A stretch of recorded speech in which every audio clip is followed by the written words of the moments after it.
Assalamualaikum warahmatullahi wabarakatuh. Perkenalkan, nama saya Nur Aulia dengan NIM 2511102433107 dari program studi psikologi Universitas Muhammadiyah Kalimantan Timur. Di sini saya akan menjelaskan materi tentang sejarah perkembangan bahasa Indonesia.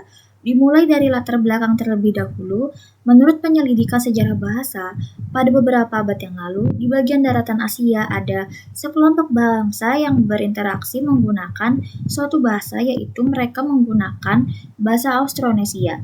Mereka secara berkelompok juga pindah ke selatan melewati India sampai kelompok itu terpisah satu sama lainnya.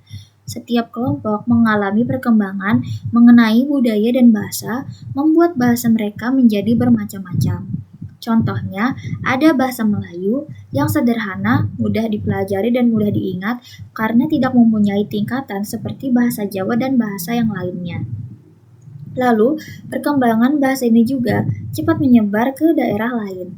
Dari zaman Sriwijaya, bahasa Melayu sudah menjadi bahasa pengantar atau lingua franca, yaitu bahasa pengantar antar daerah di Indonesia, juga perdagangan dan ilmu pengetahuan. Dan pada zaman Belanda, bahasa Melayu digunakan sebagai bahan pengajaran. Nah, selanjutnya, ada pengertian bahasa adalah alat untuk berkomunikasi dalam kehidupan sehari-hari dan menyampaikan isi hati kepada orang lain dengan jelas. Bahasa terdiri dari dua, yaitu yang pertama, bagian makna atau isi bahasa berupa pikiran dan perasaan. Yang kedua, bagian lahir berupa deretan bunyi yang teratur. Bahasa Indonesia dapat berupa bahasa lisan, bahasa tulis, dan bahasa isyarat. Fungsi bahasa dalam kehidupan sehari-hari itu penting banget. Bahasa bukan cuma buat ngobrol, tapi juga buat menyampaikan perasaan dan ide, yaitu ekspresif, berkomunikasi supaya saling ngerti isi hati satu sama lain, dan menyatukan orang-orang dengan pemikiran yang berbeda, yaitu integrasi, membantu kita menyesuaikan diri di lingkungan baru, yaitu adaptasi, dan juga jadi alat pengontrol sosial. Intinya, tanpa bahasa, kita bakal susah berkomunikasi dan hidup bareng dengan orang lain. Kedudukan bahasa Indonesia sebagai bahasa nasional ada 4. Yang pertama, lambang identitas nasional. Kedua, lambang kebanggaan kebangsaan. 3, bahasa Indonesia sebagai alat komunikasi. Dan yang terakhir, keempat, alat pemersatu bangsa yang berbeda suku, agama, ras, adat istiadat, dan budaya. Menurut saya, materi yang sudah saya sampaikan tentang sejarah perkembangan bahasa Indonesia ini sangat menarik dan penting untuk dipahami. Apalagi sebagai mahasiswa, kita jadi tahu kalau bahasa Indonesia itu melalui proses sejarah yang panjang. Apalagi ketika dijelaskan bahwa bahasa Melayu dipilih karena sifatnya sederhana dan mudah dipelajari, tidak memiliki tingkatan seperti bahasa daerah lain, membuatnya lebih diterima oleh banyak orang dan beberapa daerah. Dari sini dapat disimpulkan bahasa Indonesia sebagai bahasa persatuan karena mempertimbangkan kemudahan dan fungsi komunikasinya. Bahasa bukan sekedar alat untuk berbicara. Bahasa punya peran besar dalam kehidupan sosial.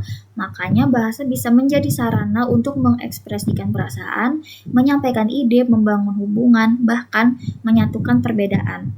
Tanpa bahasa, pasti sulit bagi manusia untuk bekerja sama dan hidup berdampingan dalam kehidupan sehari-harinya. Materi ini membuat kita lebih menghargai bahasa Indonesia. Kadang kita menggunakan setiap hari tanpa sadar tentang sejarah panjang dan perjuangan yang ada di baliknya. Setelah memahami sejarah dan fungsinya, saya merasa kita seharusnya lebih bangga dan lebih bijak dalam menggunakan bahasa Indonesia baik secara lisan maupun tulisan. Selain itu, kita juga harus menghargai bahasa Indonesia. Dengan menghargai dan menggunakan bahasa dengan baik dan benar, kita ikut menjaga memperkuat persatuan. Menguasai bahasa asing itu penting, tetapi mencintai dan membanggakan bahasa Indonesia adalah bentuk rasa hormat terhadap tanah air. Tidak ada bahasa yang lebih rendah atau lebih tinggi. Setiap bahasa memiliki keunikan dan nilai budaya yang berharga. Jika kita ingin dihargai, maka kita juga harus menghargai bahasa kita sendiri. Menggunakan bahasa Indonesia dengan baik menunjukkan bahwa kita menghormati bangsa, budaya, dan diri kita sendiri. Menghormati bahasa Indonesia bertujuan untuk memperkuat persatuan dan kesatuan bangsa di tengah keberagaman suku dan budaya, serta menjadi simbol identitas nasional. Dengan menjunjung tinggi bahasa Indonesia, kita ikut menjaga kebutuhan bangsa, menumbuhkan rasa nasionalisme, serta mempererat kebersamaan sebagai satu negara. Dan itu adalah refleksi saya terhadap materi yang telah disampaikan. Sekian penjelasan dari saya mengenai sejarah perkembangan bahasa Indonesia. Kurang lebihnya mohon maaf jika ada salah kata dalam penjelasan saya. Sekian, wassalamualaikum warahmatullahi wabarakatuh.